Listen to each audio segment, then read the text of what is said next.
Bonjour, nous sommes le mercredi 15 février. Merci de nous rejoindre pour votre quotidienne financière. Le dollar américain s'est renforcé face aux principales devises suite à l'annonce de Modi concernant la dégradation de la note de l'Italie, de l'Espagne et du Portugal et le possible retrait du triple A de la France, de la Grande-Bretagne et de l'Autriche. En conséquence, le cours du dollar US a grimpé, servant de valeur refuge pour les investisseurs cherchant à réduire les risques au maximum. En outre, les ventes au détail américaines ont gagné 0,4% en janvier, soit seulement la moitié des 0,8% prévus par les analystes des économistes. Le Dow Jones a grimpé de 0,03% et le Nasdaq de 0,02%. Le pétrole brut a lui gagné 0,1% suite aux tensions avec l'Iran qui pourraient gêner les exportations du Moyen-Orient. Le baril clôturant à 100,90 $ le baril. L'or a perdu 0,1% de son côté, clôturant à 1718 $ l'once. Aujourd'hui, l'indice des achats à long terme devrait atteindre 62,3 B contre 59,8 B auparavant. La production industrielle devrait gagner 0,7% contre 0,4% auparavant. Les réserves de pétrole brut devraient passer à 1,8 million et le compte rendu de la réunion du FOMC devrait être publié.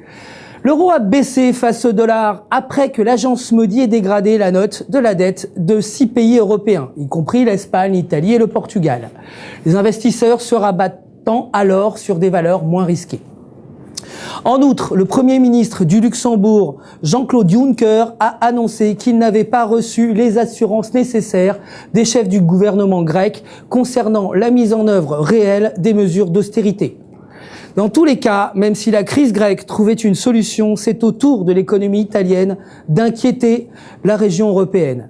L'élan de la paire euro-US dollar est négatif, en dessous de 1,3250, et tant que la paire s'échange en dessous de ce niveau, l'euro pourrait continuer à chuter. Globalement, la paire euro-US dollar s'est échangée à un minimum de 1,3079 et un maximum de 1,3215. Aujourd'hui, les chiffres du produit intérieur brut allemand devraient perdre 0,3% contre 0,5% auparavant. La livre a décliné face au dollar américain suite à la déclaration de l'agence Modi. En effet, la Grande-Bretagne pourrait perdre sa note de crédit si l'économie continuait de se détériorer. L'élan de la paire livre US dollar est baissier au-dessous de 1,5770. Le prochain niveau de support sur le graphique en données de 4 heures se situe à 1,5650. Si ce niveau est brisé, la livre descendra probablement à 1,5600.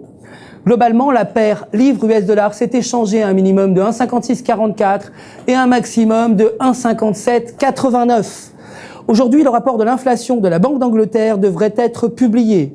Les chômeurs indemnisés devraient passer à 3200 contre 1200 auparavant et le taux de chômage devrait rester à 8,4%. Le yen, quant à lui, est tombé à son niveau le plus bas depuis 3 mois, après l'augmentation de la Banque centrale de son fonds d'achat de capitaux à 30 trillions de yens, augmentant les mesures de stimulation économique pour la première fois depuis octobre. La Banque du Japon a aussi annoncé qu'elle visait une inflation de 1% seulement à partir de maintenant. L'élan de la paire US dollar-yen est haussier tant que la paire s'échange au-dessus de 77,80. Et globalement, la paire US dollar-yen s'est échangée à un minimum de 77,47 et un maximum de 78,53. Aucune publication économique n'est attendue pour aujourd'hui.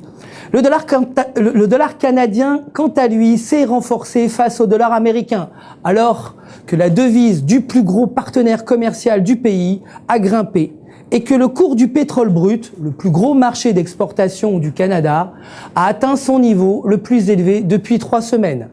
Tant que la paire s'échange en dessous du niveau de 1,0040, l'élan du dollar américain est toujours baissier. Globalement, la paire US dollar, dollar canadien s'est échangé à un minimum de 0,9978 et un maximum de 1,0026. Voilà, c'est tout pour aujourd'hui. Je vous retrouve demain. C'était Paul Leroy pour UFX Market.